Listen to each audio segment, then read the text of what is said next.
Hey guys, it's Cameron Bond. I'm Seth Warren. I'm Hunter Hoffman.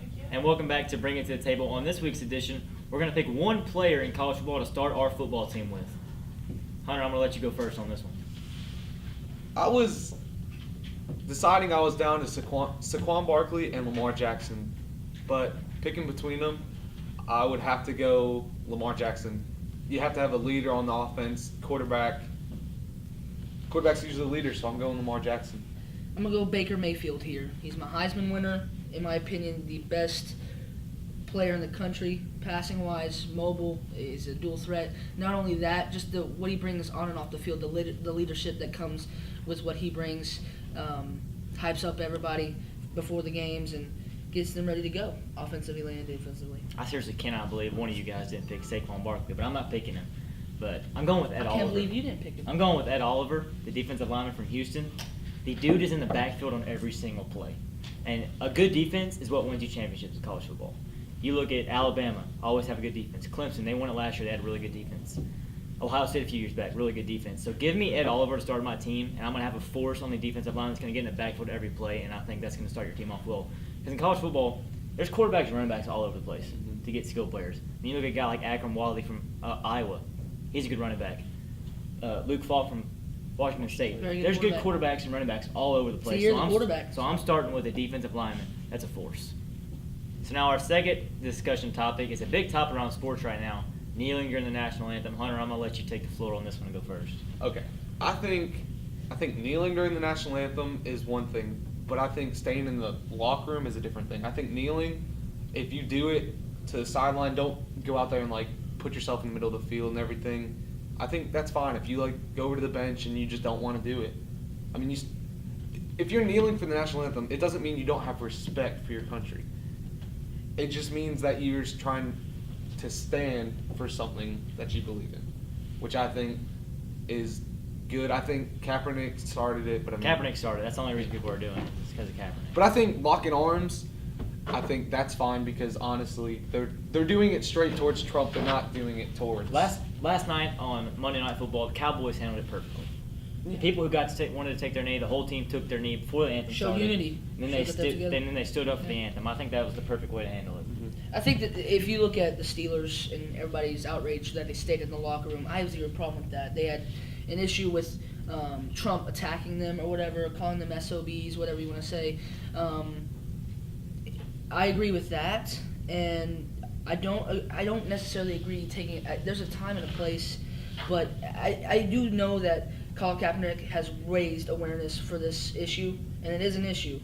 I think that that's a good part of it, but everybody else coming together and doing it, it just doesn't seem like some of them are actually doing it to raise awareness. LaShawn McCoy, for example, last week was stretching during the national anthem, wasn't even taking a knee, just stretching, getting ready for the game. That to me is just totally disrespectful, and that's the only issue I have an issue with it.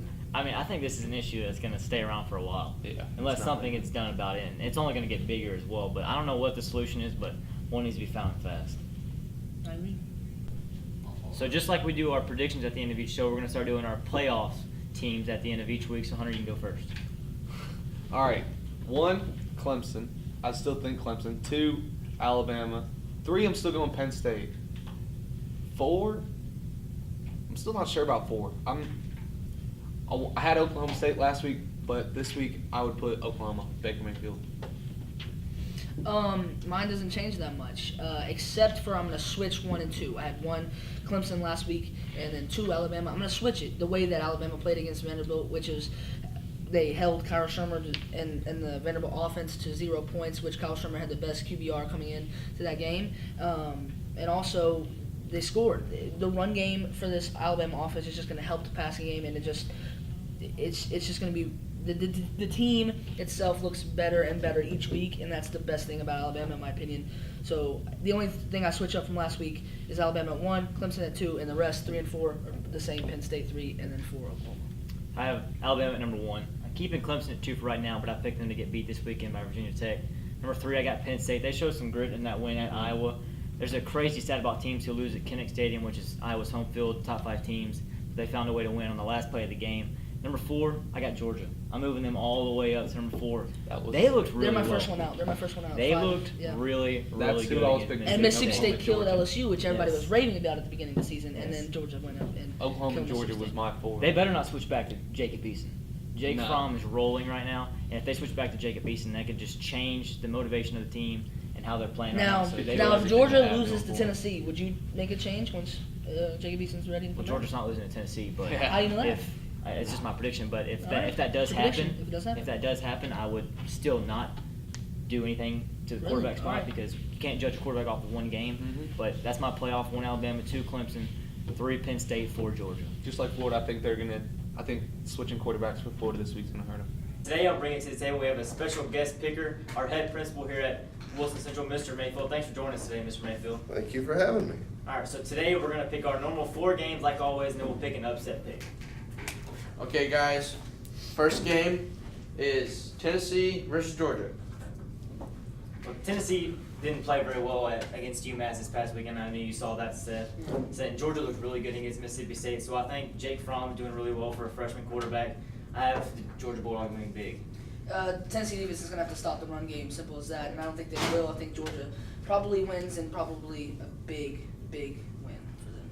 I don't think it's going to be as big of a win, like points-wise, but I think Georgia does win because I think Georgia last week against Mississippi State, if you don't have that flea flicker first play of the game against Mississippi State, I just think everything started to go their way after that flea flicker. So I think Georgia wins, but I don't think it's going to be as big as everyone thinks. I'm going to go with Tennessee. I like it. I have no real reason other than, hey, it's where we live. Okay, guys. Next game is Vandy versus Florida. Well, Vandy's coming off of slaughtering against Alabama, but a little bit expected. Alabama's a great team, but I think they will bounce back. I don't think Florida's a very good team this year, and they're starting Luke Del Rio. They're switching from Felipe Franks. I didn't think Franks did enough to lose the starting job, so I do think Vandy will bounce back. Their defense is really good still, so I think they will bounce back and pick up a big win at Florida. Vandy's defense is what wins them this game. It's going to be a low-scoring battle. It's been close the last 2 years. I think it's close to this one, but Vandy comes out in a close battle. I also agree with Seth. I think it's going to be a very low-scoring game. I think defense is going to win. I think whoever's defense can get the first turnover and get their offense in good field position is going to win them the game. But I do think Vandy squeaks it out by maybe a field goal. All right, I'm taking Vandy as well. Plain and sweet. Okay, guys. Next game is South Carolina versus Texas A&M. I got South Carolina. They didn't play very well against Louisiana Tech this past weekend. Probably shouldn't have won the game, but had a good penalty towards the end and then able to kick a field goal to win. Texas A&M, they're up and down. They picked up a big win against Arkansas this past weekend, but I do think South Carolina and Jake Bentley will bounce back this weekend. I think just Jake Bentley's too inconsistent for me. I think Texas A&M, the special teams is going to be the difference in this game. With Kirk and the returner game, the punt return, I expect him to get at least 1 touchdown and gives them momentum in the game. I like Texas A&M. I like Texas A&M too. I like Kevin Sumlin to get a big game, a big win under his belt, and I expect Christian Kirk to have a very big game against His this. job's on the line. I think Christian Kirk's going to have a big game this week. I think I'm going with Texas A&M on this one. Alright, ready? Okay, guys. College game days pick Clemson versus Virginia Tech. Who you guys got? Well, both of you guys know this. I'm not a big upset guy, but I'm picking Virginia Tech in this game. Josh Jackson, really good dual threat quarterback. Clemson's defense is really good. We all know that. But I do think Virginia Tech will pull one out. A really big upset of the number 2 team in the country, but I do think Virginia Tech wins this game in a close one. A late second field goal wins this game. Clemson's defense is just too good. You mentioned Virginia Tech, how good their defense is. Virginia Tech has got to score the football against this Clemson defense, and Clemson's defense is the best in the country. I don't see it happening. I got Clemson. I got Clemson too. You both talked about the defense of Clemson, but I'm definitely going offensively. I think Kelly Bryant's going to have a big game against Virginia Tech defense. I think Clemson wins. Clemson wins pretty big too. I'm going to take Clemson too. Reason being, Mr. Bevis is a Clemson guy. There you go. Support the home team. Okay, guys. Time to pick your upsets for this week. Well, I know me and Mr. Mayfield both agree with this one. I'm going number 16, Washington State, over number 5, USC. He was talking about it. Mike Leach, head coach of Washington State, is an Oklahoma guy. As you see, he's a fan of Oklahoma. That's right. So we both got Luke Falk and the Washington State Cougars over USC this week. I got a surprising one. I got Texas Tech over Oklahoma State outright too, because Texas Tech has one of the best statistically quarterback in the country, and I think the offense is going to be a high-scoring game, as any Big 12 game is. It's going to go back and forth in a high-scoring 60-plus point game. I like Texas Tech. I definitely like Cameron's upset. I think that'll be a good game. But I'm going Wake Forest, Florida State. I'm saying Wake Forest over Florida State. I don't like Florida State's offensive line. They struggled to protect their James Blackman last weekend, but NC State did have a good D-line. But I like Wake Forest over Florida State.